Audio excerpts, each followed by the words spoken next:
Ready to move in premium triplex villas at Bachapalli APR Projects. Welcome to Suman TV. ఉత్తరాంధ్రలో అత్యంత కీలకమైన ప్రాంతం విశాఖపట్నం. ఈసారి విశాఖపట్నంలో జరిగే పోలింగ్ ప్రభుత్వం పైన ఇష్టం అయిష్టం రెండింటినీ నిర్ణయించబోతోంది. ఎందుకంటే జగన్మోహన్ రెడ్డి అధికారంలోకి వచ్చిన తర్వాత విశాఖపట్నాన్ని పరిపాలనా రాజధానిగా మార్చాలని ఎంతో ప్రయత్నం చేశారు.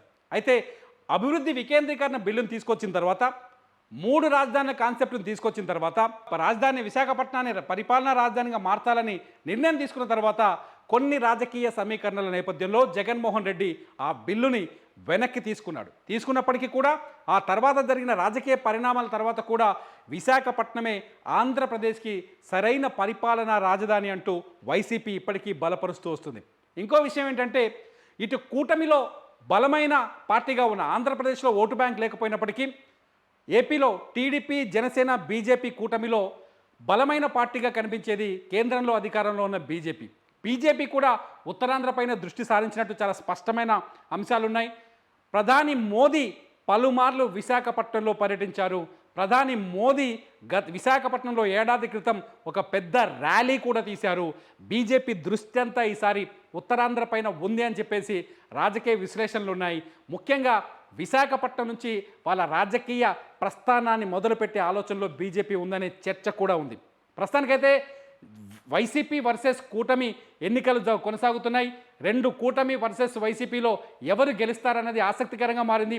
ఇంతకీ విశాఖపట్నంలో ఏం జరుగుతుంది? మొదటగా విశాఖపట్నం నార్త్ నియోజకవర్గానికి సంబంధించిన వివరాలు చూద్దాం.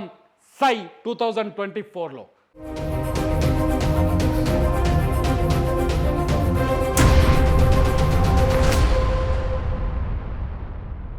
విశాఖపట్నం నార్త్లో మొత్తం ఓటర్లను ఒకసారి చూద్దాం.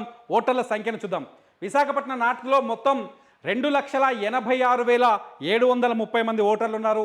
ఇందులో పురుష ఓటర్ల సంఖ్య 1,42,646, మహిళా ఓటర్ల సంఖ్య 1,44,061. ఇక్కడ పురుష ఓటర్ల కంటే ఇక్కడ కూడా మహిళా ఓటర్ల సంఖ్య స్వల్పంగా తేడాగా ఉంది. ఇక్కడ రాబోయే ఫలితంలో 2024 ఎన్నికల్లో జరగబోయే ఎన్నికల ఫలితాల్లో ఇద్దరి అభిప్రాయం, అంటే పురుషులు మహిళల అభిప్రాయం చాలా స్పష్టంగా తెలియబోతుంది.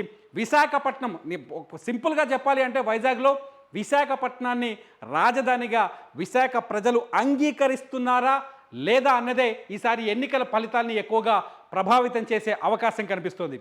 విశాఖపట్నాన్ని రాజధానిగా అంగీకరిస్తే ఓటింగ్ ఒకలా ఉండబోతుంది. విశాఖపట్నాన్ని రాజధానిగా వద్దనుకుంటే అక్కడి ప్రజలు ఓటింగ్ మరోలా ఉండబోతుంది. ఇంతకీ విశాఖపట్నం నార్త్లో ఈసారి ఎన్నికల బరిలో దిగింది ఎవరో ఒకసారి చూద్దాం. విశాఖపట్నం నార్త్ నుంచి ఈసారి టీడీపీ, జనసేన, బీజేపీ కూటమి అభ్యర్థిగా పెన్మత్స విష్ణుకుమార్ రాజు ఈసారి బీజేపీ నుంచి ఎన్నికల బరిలో దిగుతున్నారు. అదే పెన్మత్స విష్ణుకుమార్ రాజు పైన వైసీపీ నుంచి కమ్ముల కన్నప్పరాజు ఈసారి ఎన్నికల బరిలో దిగుతున్నారు.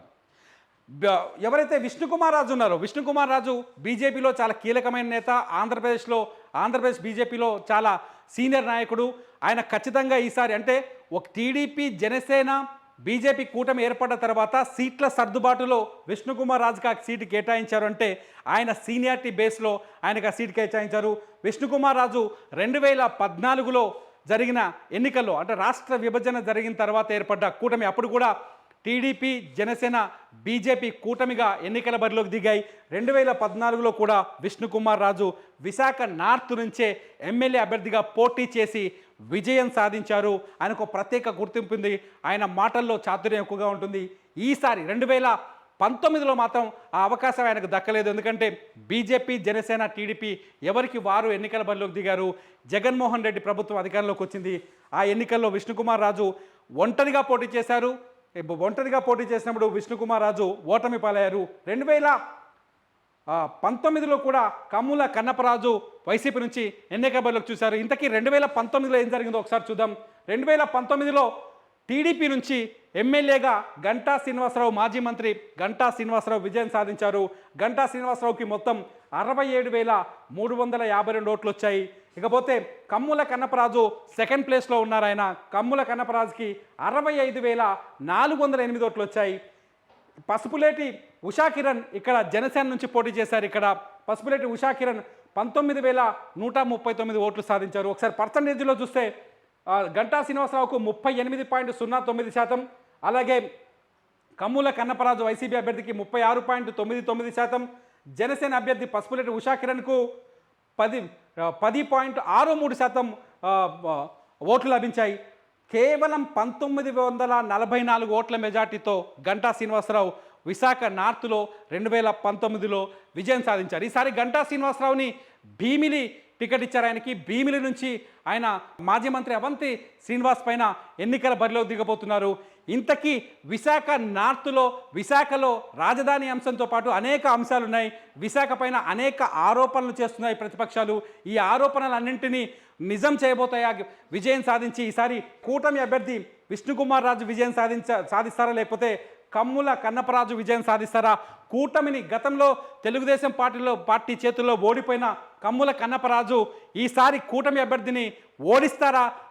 ఏం జరగబోతుంది అనేది ఇప్పుడు ఆసక్తికరంగా మారింది. ఇంతకీ విశాఖలో ఎవరు గెలుస్తారు అనేది కామెంట్స్ రూపంలో మీరు కామెంట్ చేయండి.